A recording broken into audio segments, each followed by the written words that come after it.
नमस्कार फ्रेंड्स, आप water meter and accessories के मैन्युफैक्चरर हैं तो ये वीडियो आपके लिए है।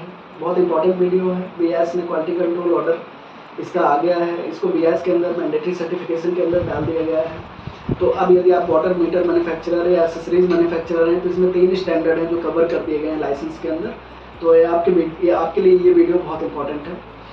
सबसे पहले मैं बात करता हूँ कि इसमें क्या क्या चीज़ें इस वीडियो में हम कवर करेंगे। तो हम आपको क्वालिटी कंट्रोल ऑर्डर के बारे में बताएंगे, बीआईएस के बारे में बताएंगे, बीआईएस की प्रोसेस के बारे में, आईएसआई का लाइसेंस लेने के लिए process, documentation, fees, time duration, validity of licence. तो ये सारी वीडियो में हम लास्ट तक आप बने रहे, हम ये सारी बातें करेंगे। मैं अपने बारे में बता दूं, मेरा नाम प्रमोद जायसवाल है। News India testing and research private limited का फाउंडर मेंबर हूँ। 2013 से मैं वर्क कर रहा हूँ। डिफरेंट इंडस्ट्रीज़ के लिए हमने सर्व किया है। स्टील है, ग्लास है, टेक्सटाइल है, कंक्रीट है, केमिकल इंडस्ट्रीज़ हैं। तो हर तरह की इंडस्ट्री के लिए हमने काम किया है। मोर देन 10 ईयर का एक्सपीरियंस है। तो स्टार्ट करते हैं। क्वालिटी कंट्रोल ऑर्डर बेसिकली ये मिनिस्ट्री के द्वारा लाया जाता है। जैसे कि आपका प्रोडक्ट है वाटर मीटर या वाटर मीटर से रिलेटेड एसेसरीज, ये मिनिस्ट्री ऑफ कॉमर्स के अंदर आता है। तो 5 मार्च 2024 को मिनिस्ट्री ऑफ कॉमर्स ने क्वालिटी कंट्रोल ऑर्डर लेके आई और इस क्वालिटी कंट्रोल ऑर्डर के अनुसार आपका प्रोडक्ट, यदि आप फॉरेन मैन्युफैक्चरर या लार्ज स्केल मैन्युफैक्चरर है तो आपका प्रोडक्ट 5 सितंबर 2024 को मैंडेटरी सर्टिफिकेशन के अंदर कवर कर दिया जाएगा। आप स्मॉल स्केल हैं तो थोड़ा टाइम मिलेगा, 5 दिसंबर तक 2024, एंड माइक्रो कंपनीज के लिए 5 मार्च 2025 तक के लिए टाइम दिया गया है। लेकिन इसके बाद ये प्रोडक्ट मैंडेटरी कर दिया जाएगा। मैंडेटरी का मतलब ये है कि इस डेट के बाद, जैसे फॉरेन मैन्युफैक्चरर या लार्ज स्केल है, 5 सितंबर के बाद आप इस प्रोडक्ट का ना तो मैन्युफैक्चरिंग कर सकते, ना स्टोर कर सकते, ना सेल कर सकते। तो आपको लाइसेंस लेना पड़ेगा। ये फॉरेन मैन्युफैक्चरर है तो कस्टम क्लियरेंस में आपका प्रोडक्ट रुक जाएगा। तो आपको बहुत केयरफुली प्रोडक्ट जो भी डिस्पैच करेंगे वो भी आपको देख के करना है कि 5 सितंबर से पहले ही आप डिस्पैच करें। कोई और भी टेक्निकल सपोर्ट चाहिए फॉरेन मैन्युफैक्चरिंग से रिलेटेड, इंपोर्ट से रिलेटेड, आप हमें कॉल भी कर सकते हैं। अब हम बात कर लेते हैं कि इसमें कौन कौन से प्रोडक्ट हैं स्टैंडर्ड में कवर हैं। तो ये 3 प्रोडक्ट कवर हैं। Water meter bulk type, domestic type and ferrules for water service. IS 2373 है बल्क टाइप का, IS 779 domestic type and 2692 ferrules for water service. तो ये 3 प्रोडक्ट हैं जिसको कवर कर दिया गया है। अब एलिजिबिलिटी की बात करते हैं। मैन्युफैक्चरिंग फैसिलिटी आपके पास होनी चाहिए तभी आप एलिजिबल हैं। यदि आप फॉरेन मैन्युफैक्चरर या लार्ज स्केल मैन्युफैक्चरर है तो आपके पास टेस्टिंग फैसिलिटी भी होनी चाहिए, क्वालिटी कंट्रोल पर्सन भी होना चाहिए कॉम्पिटेंट, जो इस का टेस्टिंग को परफॉर्म कर सके। यदि आपके पास नहीं है तो आप हमारा सपोर्ट ले सकते हैं, training and third party services का। सेकेंड, एप्लीकेशन लगाने से पहले अपने प्रोडक्ट को आप आइडेंटिफाई करें कि आपका क्या स्कोप है। जैसे कि उसमें आपका वाटर मीटर टाइप कौन सा है, साइजेस कौन सा लेना चाहते हैं, जेट सिंगल जेट है या मल्टी जेट है, क्लास क्या है, ए है, बी है, इस तरह से ड्राई या वेट डायल है, आपका पिस्टन टाइप है या टरबाइन टाइप है। तो आपको अपने प्रोडक्ट के बारे में समझना है।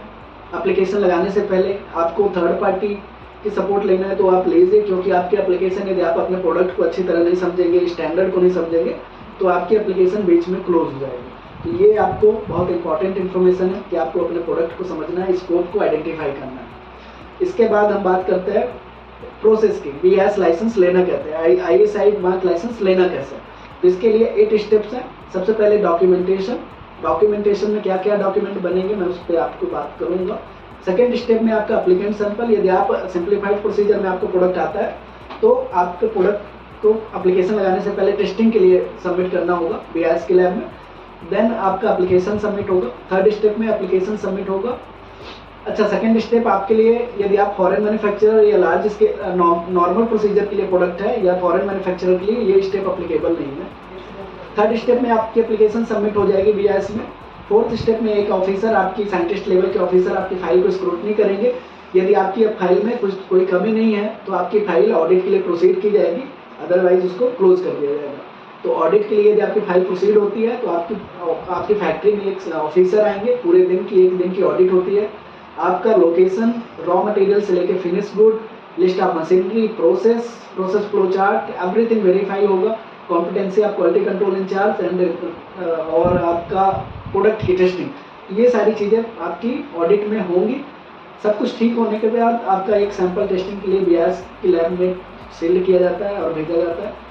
जो सैंपल टेस्टिंग के लिए जाएगा उसकी रिपोर्ट का वेट नहीं करना पड़ेगा यदि आप सिंप्लीफाइड प्रोसीजर में है, पार्ट जो स्टेप 2 के लिए हमने बात की थी। लेकिन यदि आप नॉर्मल प्रोसीजर में है तो आपकी रिपोर्ट आने के बाद आपको लाइसेंस मिलेगा। सिंप्लीफाइड प्रोसीजर में थोड़ा जल्दी लाइसेंस मिल जाता है, आपका ऑडिट होने के बाद तुरंत 3-4 दिन का टाइम लगता है और लाइसेंस मिल जाता है। डॉक्यूमेंट की बात करें, नॉन टेक्निकल डॉक्यूमेंट में आपका कंपनी रजिस्ट्रेशन के डॉक्यूमेंट हैं, जीएसटी है, उद्यम है, owners PAN card, Aadhaar card, electricity bill, premises document. यदि आप फॉरेन मैन्युफैक्चरर हैं तो बिजनेस लाइसेंस रीजनल लैंग्वेज में and translated copy in English, साथ में एक ऑथराइज इंडियन रिप्रेजेंटेटिव की आईडी और उनकी कंपनी का रजिस्ट्रेशन डॉक्यूमेंट। टेक्निकल डॉक्यूमेंट में रॉ मटेरियल है, उससे रिलेटेड सर्टिफिकेट्स हैं, मशीनरी है, उससे रिलेटेड डॉक्यूमेंट्स हैं, list of machinery, process flowchart, layout, location, quality control engineer document, calibration certificate, equipment की लिस्ट, एवरीथिंग आपकी टेक्निकल डॉक्यूमेंट में आएगी। इनके एक्यूरेसी और कैपेसिटी, रेंज, सब कुछ आपको बहुत प्रॉपर सब कुछ सबमिट करना होता है बीएस को। ये सारी प्रोसेस में लाइसेंस मिलने के बाद आपको एक लाइसेंस का लेटर मिलता है जिसमें आपकी बीएस लाइसेंस में क्या स्टैंडर्ड के अंदर लाइसेंस मिला है, स्कोप क्या है, वैरायटीज़ कौन कौन सी आपने कवर की है, लाइसेंस की वैलिडिटी क्या है, ये सब कुछ लिखा रहेगा। फी स्ट्रक्चर की बात करें तो आपकी एप्लीकेशन फ़ी 1000 है, इंस्पेक्शन फ़ी 7000 है एक प्रोडक्ट की, लाइसेंस फ़ी 1000 है एक प्रोडक्ट की, एनुअल फ़ी या मार्किंग फ़ी, रिन्यूअल फ़ी भी इसको कहते हैं। इसमें 80% का डिस्काउंट भी है, गवर्नमेंट माइक्रो कंपनीज को दे रही है।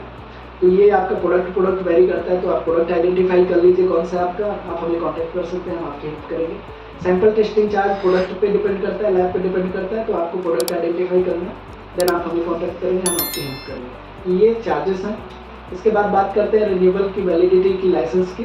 तो लाइसेंस इनिशियली 1 साल के लिए वैलिड होता है, सेकेंड ईयर ऑनवर्ड ये 5 ईयर के लिए आप रिन्यू कर सकते हैं। टाइम पीरियड कितना लगेगा लाइसेंस में, तो आपको जनरली 35 से 40 दिन में आपको लाइसेंस मिल जाता है। लेकिन यदि आपकी लैब में रश ज़्यादा है या टेस्टिंग का ड्यूरेशन थोड़ा ज़्यादा है तो टाइम बढ़ जाता है, तो 50 से 60 दिन भी हो सकता है डोमेस्टिक मैन्युफैक्चरर के लिए। फॉरेन मैन्युफैक्चरर के लिए ये टाइम पीरियड 4 से 6 महीने का है।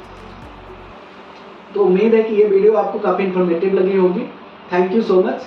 शेयर करें, सब्सक्राइब करें, अपडेटेड डिटेल्स या अपडेटेड न्यूज़ इस क्वालिटी कंट्रोल ऑर्डर्स का पाने के लिए। See you in the next video. Thank you so much.